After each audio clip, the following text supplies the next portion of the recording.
Yeah, what's going on? It's your boy Big Miz from the zoo.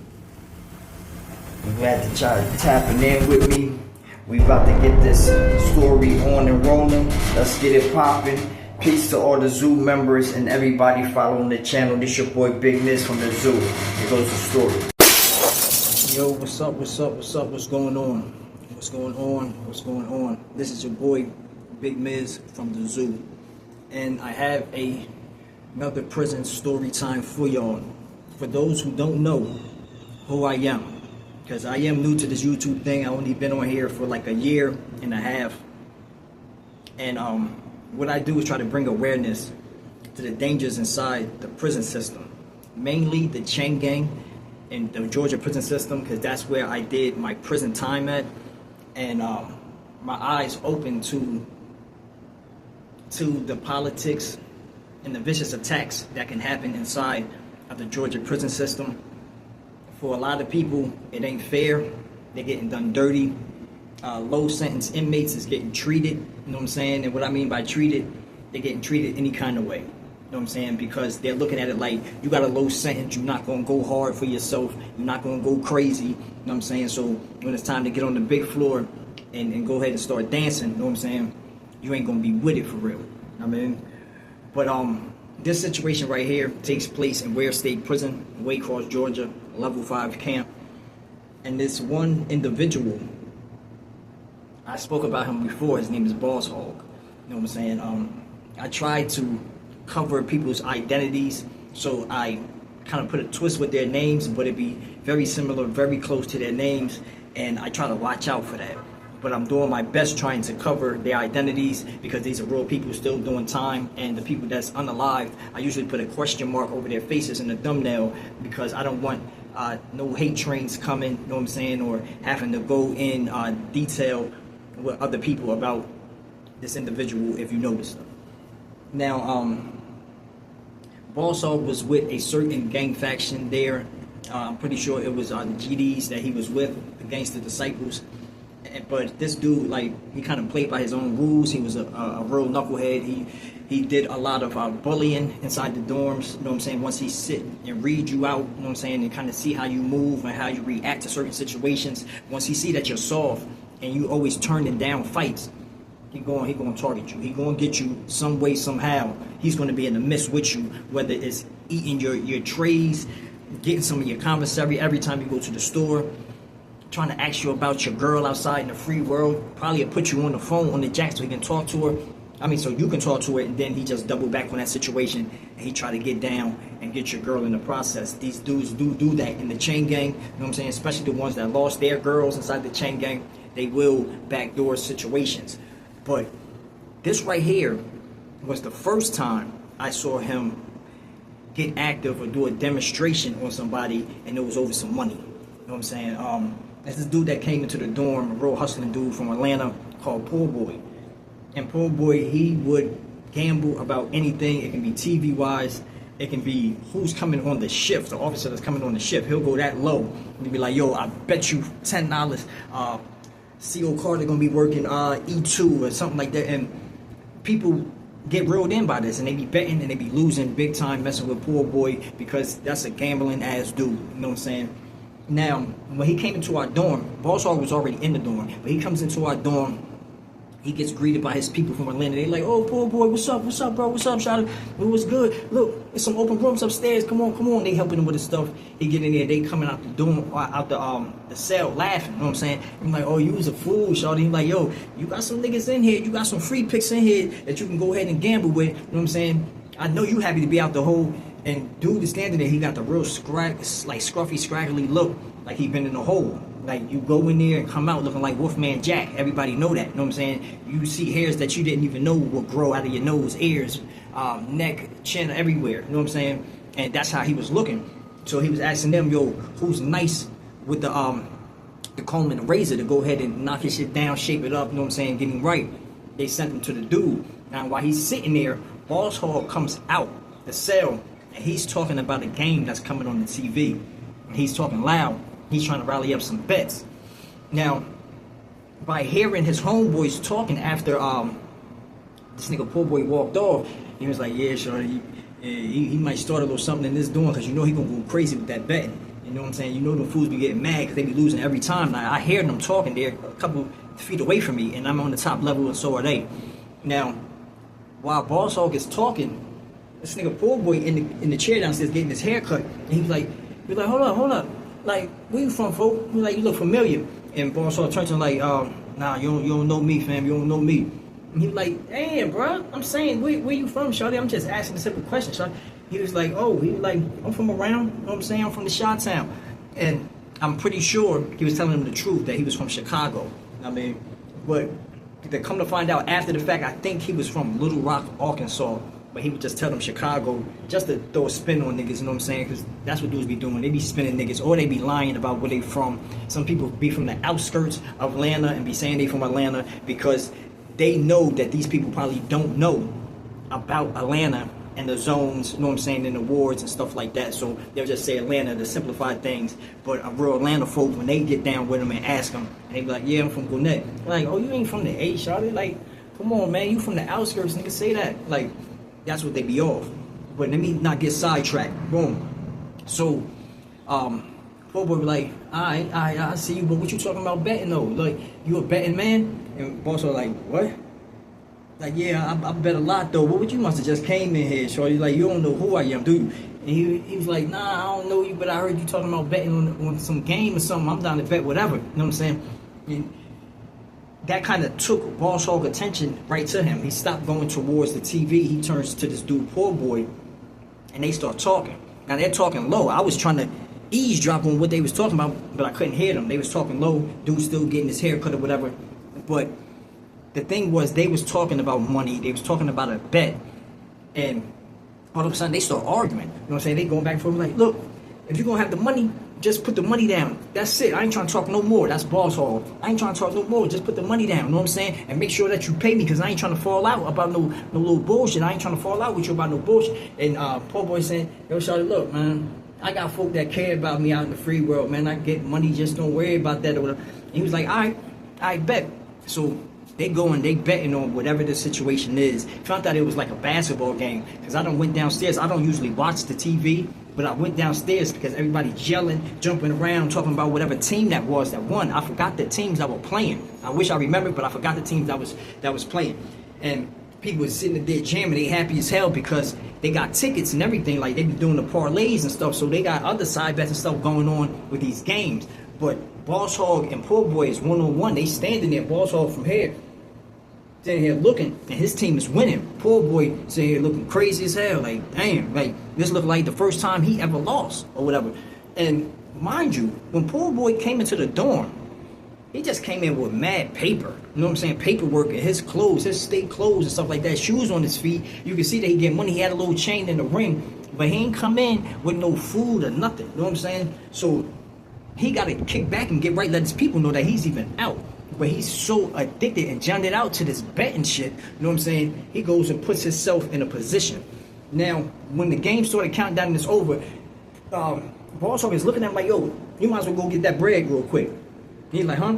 He's like, man, it's still minutes on the clock. He was like, man, there's no way that y'all coming back. You might as well go get that bread, shorty. Like, bring that bread. And our poor boy is telling like, yo, just let at least like 2 more minutes go out, because they can change. Like, come on, man, like don't sit up here and hold your nuts on my team and all that. And what he mean by hold his nuts, like really just hoping and wishing that this dude is gonna lose, and he's figuring that they might come back and he can win, because I guess sometimes it happen like that. The time is going down, and I'm coming back upstairs from going to the hot water machine or whatever, getting some hot water for my soup. I'm going upstairs and I'm holding it, trying to hurry up into my cell. And I hear some dudes from Atlanta talking about poor boy and this nigga Boss Hog. You know what I'm saying? And basically, the words that I heard last before I went into my cell was, yo, see, I ain't with, that's why I ain't with all that gambling shit, shorty. Like, if he can't pay that, man, that's on them. I was walking the cell like, damn, they already backing up off the dude because they see some trouble is about to happen and they not about to help him. I stay in my cell. I'm sitting up there reading.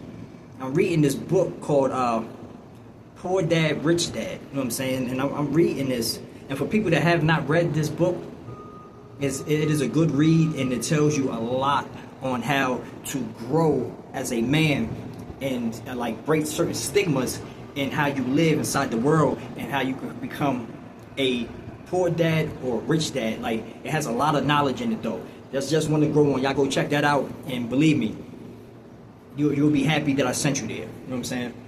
But boom, so I'm inside the cell, I'm reading, and I hear like a low type of argument, and then I hear one person louder than the other, and I can identify with Boss Hog's voice. And he's the loud one talking about where's my money at, and then I hear him start saying like, yo, matter of fact, don't worry about it, yo, come kick it with me in my cell real quick, come to my cell, push up on me, shawty, push up on me, come to my cell, folk.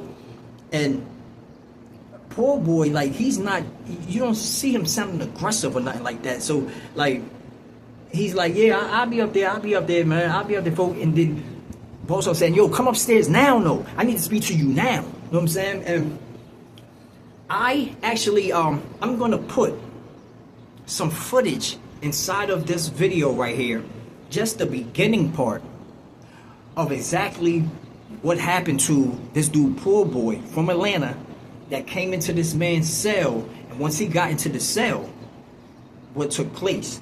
But boom, back to the story. The dude is walking up the steps, right?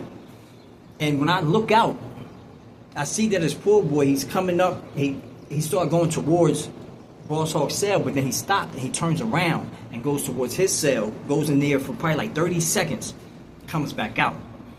Now I'm thinking like, yo, he probably went to go get that banger real quick, you know what I'm saying, so he can handle some business just in case it pops off. And as soon as he walked, pulled the cell over, he's like, yo, it's Misha. Boom, I see him get grabbed up in the cell, and I can tell it was more than two hands that grabbed that man up in there.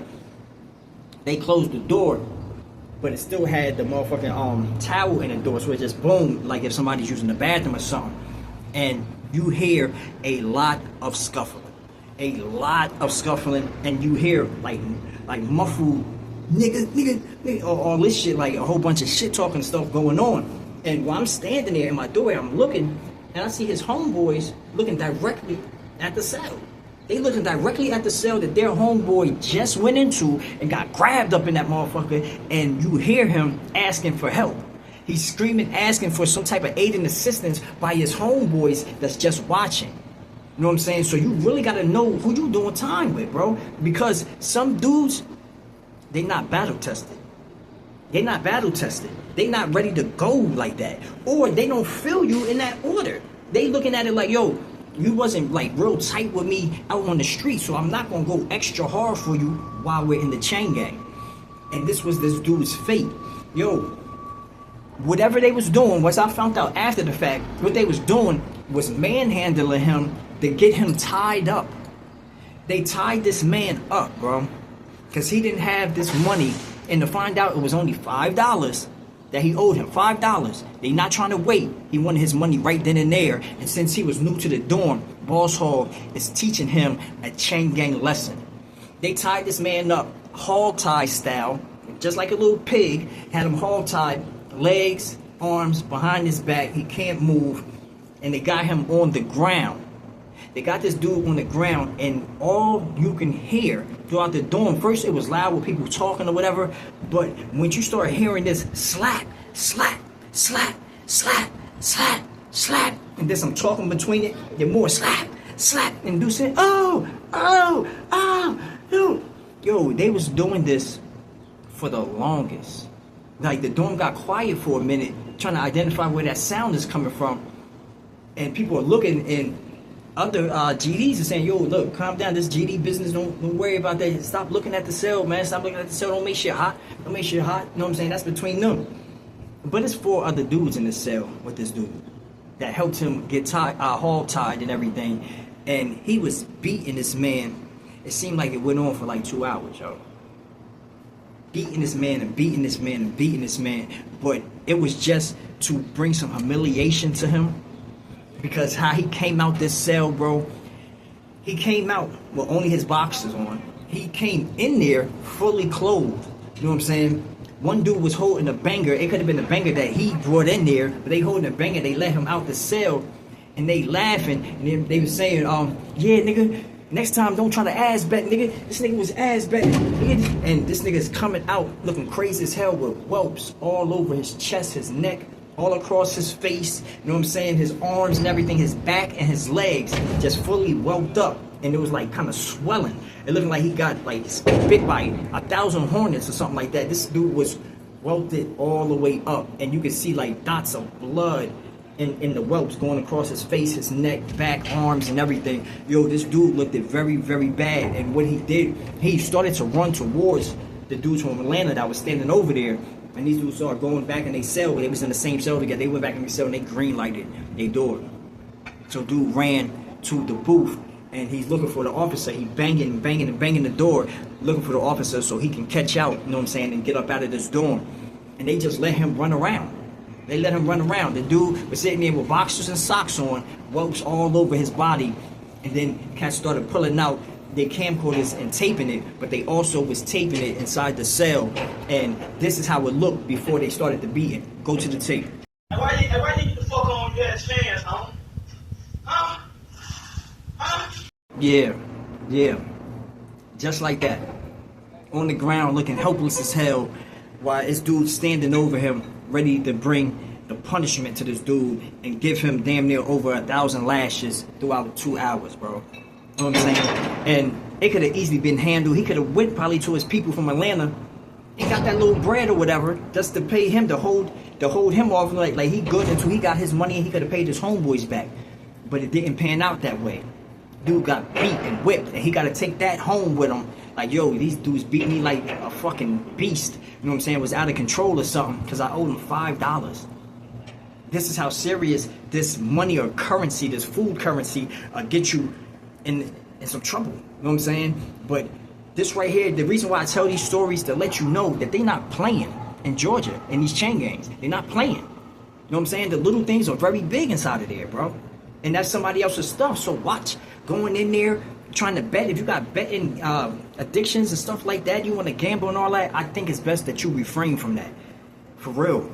You know what I'm saying? That's my POV from watching just from the sideline, looking at people get beat terribly, you know what I'm saying, over some little shit. You know what I'm saying? It's real ridiculous. It's real wild. It's diabolical. But this is the Georgia prison system, the chain gang. This your boy Big Miz from the Zoo. Please like, share, subscribe to the channel. That means punch that like button and kick a comment. I'm going, y'all. And yo, I'm asking y'all, give yourself a chance. Don't do nothing stupid inside these streets and find yourself in somebody's county jail, prison, the chain gang. I'm going.